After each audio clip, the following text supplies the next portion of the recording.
بسم اللہ الرحمن الرحیم درود شریف پڑھ لو۔ اللہم صلی علی سیدنا مولانا و نبینا محمد وسلم تسلیما۔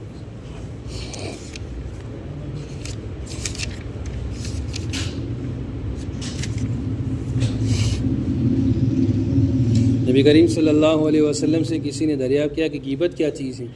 آپ صلی اللہ علیہ وسلم نے فرمایا کہ کسی کی پس پشت ایسی بات کرنا جو اسے ناگوار ہو۔ سائل نے پوچھا کہ اگر اس میں واقعتاً وہ بات موجود ہو جو کہی گئی؟ حضور صلی اللہ علیہ وسلم نے فرمایا جب ہی تو غیبت ہے، اگر واقعتاً موجود نہ ہو تو تب تو بہتان ہے۔ ایک مرتبہ نبی کریم صلی اللہ علیہ وسلم کا 2 قبروں پر گزر ہوا تو حضور صلی اللہ علیہ وسلم نے ارشاد فرمایا کہ ان دونوں کو عذاب قبر ہو رہا ہے، ایک کو لوگوں کی غیبت کرنے کی وجہ سے، دوسرے کو پیشاب سے احتیاط نہ کرنے کی وجہ سے۔ حضور صلی اللہ علیہ وسلم کا ارشاد ہے کہ سود کے 70 سے زیادہ باب ہیں، سب سے آسان اور ہلکا درجہ اپنی ماں سے زنا کرنے کے برابر ہے، اور 1 درہم سود کا 35 زنا سے زیادہ سخت ہے۔ اور بدترین سود اور سب سے زیادہ خبیث ترین سود مسلمانوں کی آبرو ریزی ہے۔ احادیث میں غیبت اور مسلمان کی آبرو ریزی پر سخت وعید آئی ہے۔ میرا دل چاہتا تھا کہ ان میں سے کچھ معتد روایت جمع کروں، اس لیے کہ ہماری مجلسیں اس سے بہت ہی زیادہ پور رہتی ہیں، مگر مضمون دوسرا ہے، اس لیے اس قدر اکتفا کرتا ہوں۔ اللہ تعالی ہم لوگوں کو اس بلا سے محفوظ فرمائے اور بزرگوں اور دوستوں کی دعا سے مجھ سیاکار کو بھی محفوظ فرمائے کہ باطنی امراض میں کثرت سے مبتلا ہوں۔ تیسری چیز جس کا روزے دار کو اہتمام ضروری ہے وہ کان کی حفاظت ہے۔ ہر مکروہ چیز سے جس کا کہنا اور زبان سے نکالنا جائز نہیں ہے، اس کی طرف کان لگانا اور سننا بھی جائز نہیں ہے۔ نبی کریم صلی اللہ علیہ وسلم کا ارشاد ہے کہ غیبت کرنے والا اور سننے والا دونوں گناہ میں شریک ہیں۔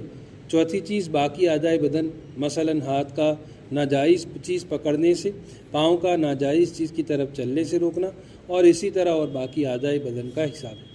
اسی طرح پیٹ کا افطار کے وقت مشتبہ چیز سے محفوظ رکھنا۔ جو شخص روزہ رکھ کر حرام مال سے افطار کرتا ہے اس کا حال اس شخص کا سا ہے کہ کسی مرض کے لیے دوا کرتا ہے مگر اس میں سے تھوڑا سا سنکھیا بھی ملا لیتا ہے۔ کیا اس مرض کے لیے تو وہ دوا مفید ہو جائے گی مگر یہ زہر ساتھ ہی ہلاک بھی کر دے گا۔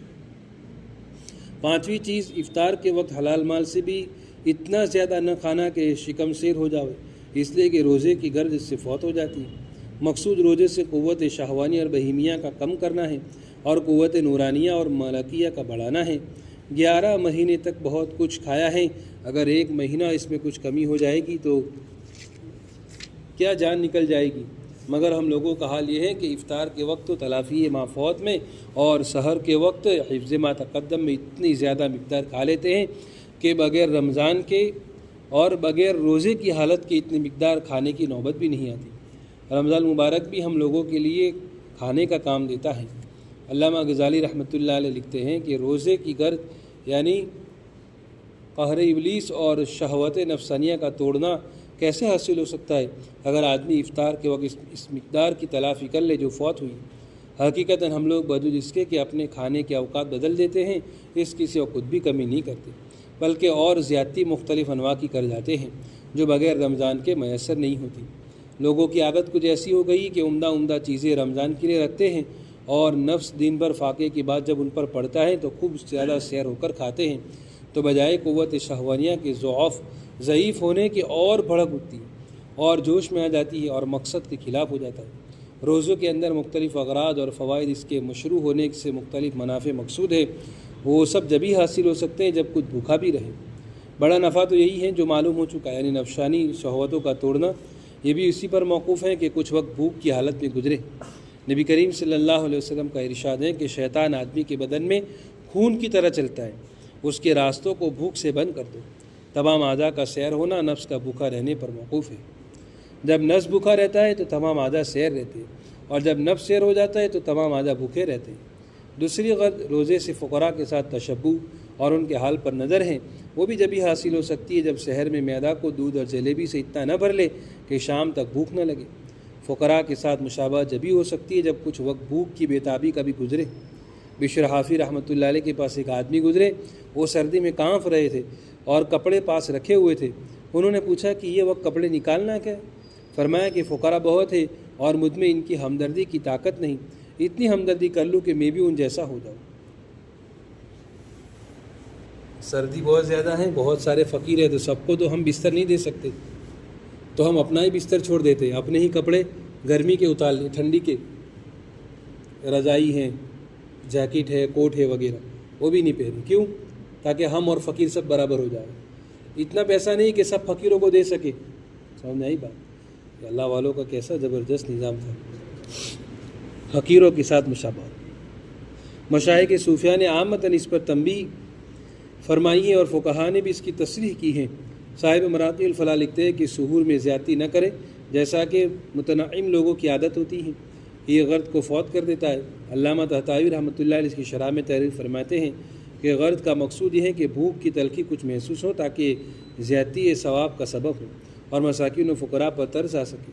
خود نبی کریم صلی اللہ علیہ وسلم کا ارشاد ہے کہ حق جل جلالہ کو کسی برتن کا بھرنا اس قدر ناپسند نہیں جتنا کہ پیٹ کا پور ہونا ناپسند ہے.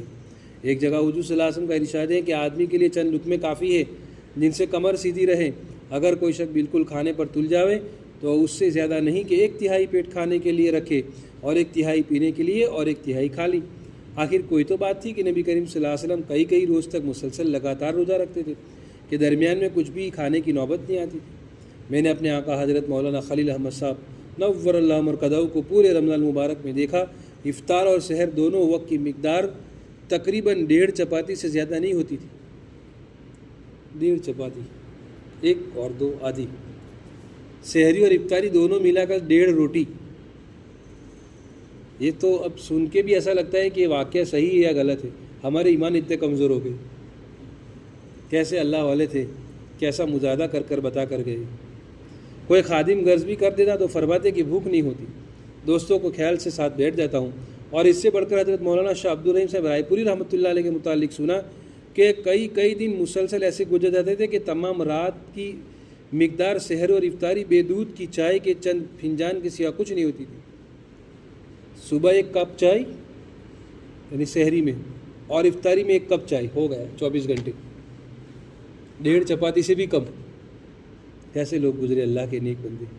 ایک مرتبہ حضرت کے مخلص خادم حضرت مولانا شاہ عبد القادر صاحب نور اللہ مرقدہ نے لجاجت سے عرض کیا کہ ذوق بہت ہو جائے گا، حضرت کو تناولی فرما لے. تو حضرت نے فرمایا کہ الحمدللہ جنت کا لطف حاصل ہو رہا ہے. حق تعالی ہم گنہگاروں کو بھی ان پاک ہستیوں کا اتباع نصیب فرما دے تو زہے قسمت. اللہ تعالی ہمیں ان کا اتباع نصیب فرمائے. سبحان اللہ بحمدہ سبحانک اللہم وبحمدک الحمدللہ رب العالمین.